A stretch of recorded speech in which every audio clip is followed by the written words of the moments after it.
ایک محدث کا واقعہ۔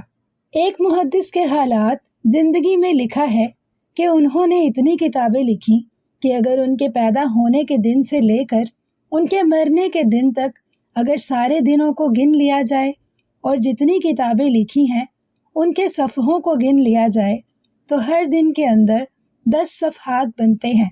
یہ کوئی آسان کام نہیں ہے۔ پیدا ہونے سے لے کر مرنے تک کے پورے دن گن لیے جائیں کہ اتنے 1000 دن زندہ رہے اور اتنے انہوں نے صفحات لکھے اور آپس میں انہیں تقسیم کیا جائے تو ہر دن کے اندر اوسطاً 10 صفحات بنتے ہیں۔ اب 12-13 سال تو علم حاصل کرنے میں ہی گزرے ہوں گے، اگر وہ نکال دیں تو یہ 10 کی بجائے بھی 20 ہو جائیں گے۔ 20 صفحات کا ایک دن میں ہمارے لیے سمجھ کر پڑھنا مشکل ہو جاتا ہے، چہ جائے گا اسے نئے سرے سے ترتیب کر لیا جائے۔ جو لوگ تصنیف و تالیف کرتے ہیں وہ سمجھتے ہیں کہ ایک دن میں ایک صفحہ لکھنا بھی آسان کام نہیں ہوتا، انہوں نے کتنی محنت کی ہوگی۔ فیضی شاعر کا ایک واقعہ۔ اکبر بادشاہ کے زمانے میں ایک مشہور شاعر گزرے ہیں جن کا تخلص فیضی تھا۔ ایک مرتبہ فیضی حجام سے خط بنوا رہے تھے اور داڑھی بھی صاف کرا رہے تھے۔ اس وقت ایک بزرگ ان کے قریب سے گزرے اور فرمایا، آغا ریشمی تراشی، جناب کیا آپ داڑھی منڈوا رہے ہیں؟ کیونکہ فیضی شاعر علم و فضل کے بھی مدعی تھے، انہوں نے ہی قرآن کریم کی بغیر نقطوں کی تفسیر لکھی ہے۔ ان بزرگ کا کہنا یہ تھا کہ تم عالم ہو، تمہیں سرکار دو عالم صلی اللہ علیہ وسلم کی سنت کے بارے میں علم ہے، پھر بھی تم یہ کام کر رہے ہو۔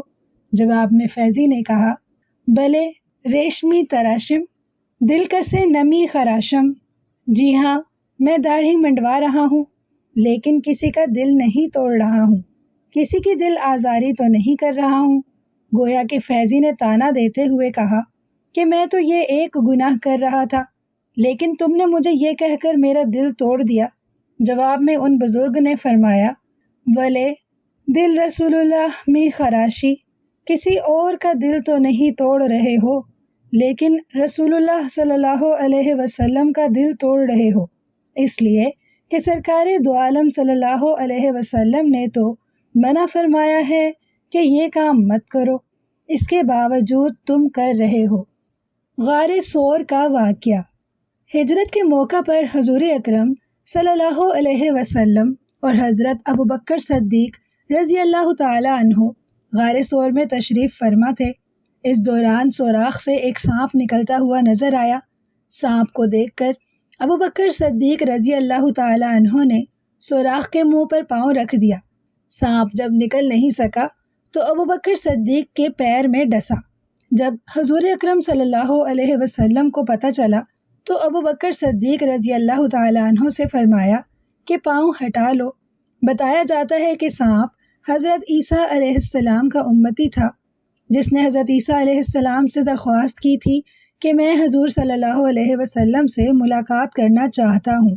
حضرت عیسیٰ علیہ السلام نے اس سے فرمایا تھا کہ تم اپنی موجودہ شکل میں دیکھ نہیں سکتے، اس لیے بذریعہ دعا اسے سانپ بنا دیا گیا اور کہا گیا کہ غار ثور میں چلا جا، وہاں ہجرت کے موقع پر دیدار ہوگا۔